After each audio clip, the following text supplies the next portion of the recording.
Andrasana etsy amin'ny tanàna etsy atao madinika nanomboka omaly ny nofo mangatsika ny lieutenant Ranjatomanana Paul Ephraim iray tamin'ireo manamboninahitra namony ainy vokatry ny loza mpiara-manidina Hanseho talata laza teo teny Rivo Mamiteny nisy ny fanadihadiana natao niompana tamin'izay nangony ravaka Randriamanala Stefana Razafy-Mandimby.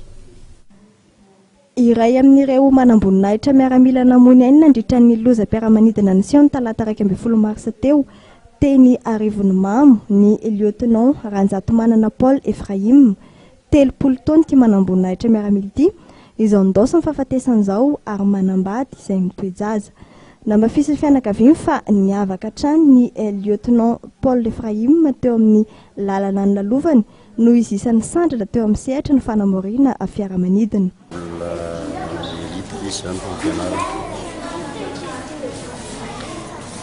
Ary ny olona rehetra izay mifanerasera taminazy zany dia nafantatra fa tena nanam-pahaizana mihitsy izy io tamin'izy mbola velona zany. Tsy teto ta Madagasikara ihany fa hatrany andafy namerana ny Afrika Ray Manontolo mihitsy ary zany dia nahita fa misy izy sy le naman'ilay niara-maty taminazy io zany dia samelita tamin'ny promotion misy an'zareo zany tamin'izay fotoana izay. Zareo moa tsy nianatra teto fa tany France tany dia zay. Même CMCAM zany dia nafantatra fa izy rola reto zany dia olona hoe futur zany futur tena hoe pilote tena malaza eto Madagasikara dia izay mihitsy ny ampon'izao problème zao.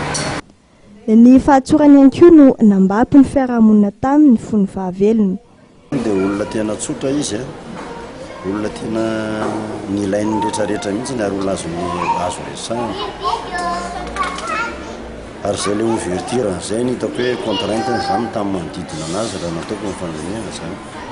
Christiane Feny ny lieutenant Paul Ephraim ary nasehony teo am-piarabelona zany misy 5 anadahy izy ireo ny prêt-à-pot ka 4 ny lehilahy ary vavy tokana. Izy kosa ny faralahy amin'ireo prêt-à-pot aminy. Andrasan'ny fianakaviana moa ny fitohizan'ny fanadihadiana mahakasika ity raharaha ity ka ahitana ny tena antony marina nitarika ny famozana ny ainy ny ava-malalan'izy ireo. Rapitso no anatanterahana ny fandevenana azy eny amin'ny fasandrazany eny Ambohidro Ambohidrapeto. Meloa izay dia isy ny fanaovam-beloma farany azy eny amin'ny FJKM Tany Mena Tsinanana.